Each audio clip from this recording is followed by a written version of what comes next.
behind you is one of the cartoons for the Marketoonist. Not just one of the cartoons, but a very special one for me because it is in my book, In Built to Suck. There you go. I paid, what was it? I think $1 billion for the cartoon, and it was worth every single penny. We're going to reveal the man behind the cartoon. So welcome, Mr. Tom Fishburne, the Marketoonist. Thank you so much for having me. It's great to be here. You are definitely more good looking in real life than you are in cartoon. I appreciate that. Less watercolor stains on my face. I love the medium of cartoons. I've always been a big fan. I think it's, I don't know, a sense of humor is one of the most innate things that we have, and cartoons are such a efficient way to communicate using words and pictures that, you know, I love looking through history and seeing how cartoons have been used in various places. But it's a medium that's very close to my heart, and it's fun. I feel lucky that I get to do that every day. I didn't realize it before, but it was so obvious to me, the inspiration and the connection to the Far Side. It's a similar style. Thank you. Well, I love his work. There are a lot of cartoonists I admire, and I've heard other cartoonists who got started by kind of emulating their heroes, and it was sort of like this Frankenstein approach that you start emulating your heroes, and eventually the stitches disappear and it becomes your own style. So Far Side was definitely one of them, but there were a lot of others. Big fan of, you know, Calvin and Hobbes. Big fan of New Yorker cartoons. Big fan of Shel Silverstein. Look at the first one you ever did. And that's what we have on the screen at the moment. They say you never forget the first. Yes, and it's funny because at that point I had been drawing cartoons for about 2 years, but there were all these business school cartoons, and I thought, you know, I have this luxury of having a school newspaper. But once I graduate, it's over. And then I arrived at General Mills and realized, you know, we're all going through this shared experience together, and maybe there's, you know, potential there. So yeah, I drew this cartoon about the 8 types of brand managers, just sort of imagining.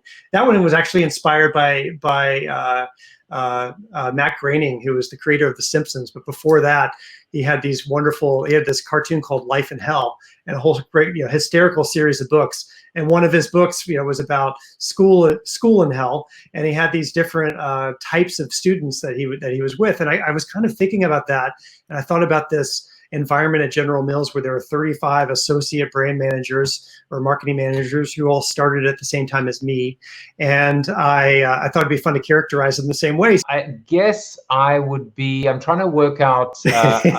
I've narrowed it down to 3. Which is the masochist, the artist, and the consumer advocate. Yeah. This is actually one of my favorite cartoons that you've ever done. TV is dead, retail is dead, segmentation is dead, the CMO is dead, brand loyalty is dead, positioning is dead. What about apocalyptic marketing predictions? Oh, they'll be around forever. Then, of course, everything changes, and COVID-19 hits, and I think you know, Steve Garfield, by the way, just said he's subscribed. So there you go. You've got one new customer, at least one. But then, you know, COVID-19 hits, and I think you captured this so eloquently and I think we all recognize that this is exactly what has happened right now. That, you know, it's not the chief marketing officer, it's not the CMO, it's not the CEO, it's not the COO or CFO responsible for digital transformation. It's the COVID-19 that was. Yes, that's right. This actually, you know, it's funny. This is now becoming one of the more widely shared cartoons I've ever done, if I look at it from those analytics. And I'm getting a lot of personal notes about it. I'm seeing it licensed and popping up all over the place. I think because this is a global shared experience, and it feels like getting hit by a wrecking ball. And it definitely comes out of something I identify with, and it's been really nice to see people respond positively to this image as a capture of what we're doing. And also, it's the only cartoon where I've specifically mentioned, you know, COVID-19 in the cartoon. I've been thinking a lot about the role of humor in times like this, and the role of humor in any kind of difficult time. I actually think it's more important time for humor than any time. And I've been encouraged that you know, people are finding this as a useful way to talk about something that's hard to talk about. And so that's been really an interesting one. I've really enjoyed seeing how people are using that particular particular cartoonist, they're having conversations with their teams or businesses or conferences. It's been fun to see that, kind of an image that I created kind of end up in the world like that. All that's in here is a memo to cut our marketing budget. And that's another example. I often find the humor for me starts with some sort of a pain point that the audience experiences and I experience personally, and that humor often comes from pain points. I like to find humorous ways to represent those as a way for us to be able to talk about things that can be kind of hard and difficult. And I think that that's also, I've been thinking a lot about the role, as I mentioned, the role of humor in a time like this, and I find it. I think that, you've mentioned empathy a couple of times. I think that humor is one of the best ways to show and share empathy. And I feel like it'll be really interesting. I'm watching for examples of how brands are finding ways to use humor in a time like this to not make light of the situation, but to find shared connection with everybody over kind of just living as a human today. And, you contrast that 3-minute reel of all those ads that sound alike with the same, somber piano music in the background. Contrast that with, Burger King just announced, released an ad this week that has, a kind of a slightly humorous take about how staying home, they're celebrating the couch patriot is the word they're using. And I think that that's kind of a nice, clever use of language, and it's a little bit of humor about the fact that we're all inside. And, it still has an important message, but it's done with a little bit of levity. And so I'm interested in looking at brands that can find a way to use humor in a way that's truthful to them. Because I'm trying to say that one 3 times fast. Couch patriot. Yes. Is that right? Yes, couch patriot. But I mean, not only is what you say completely, universally true, right? The power of humor, but comedians have always had to figure out that balance. Whether it was Howard Stern continuing to broadcast during 9/11. Or talk show hosts wondering, or SNL wondering when they could come back and when it was okay to go there. I know you said you had a story about 9/11, and I wanted to make sure that you shared that with us before we wind up. Yeah, that one kind of so there are two parts of the story. So in 9/11, I was in business school. I was drawing this weekly cartoon for students, and when 9/11 happened.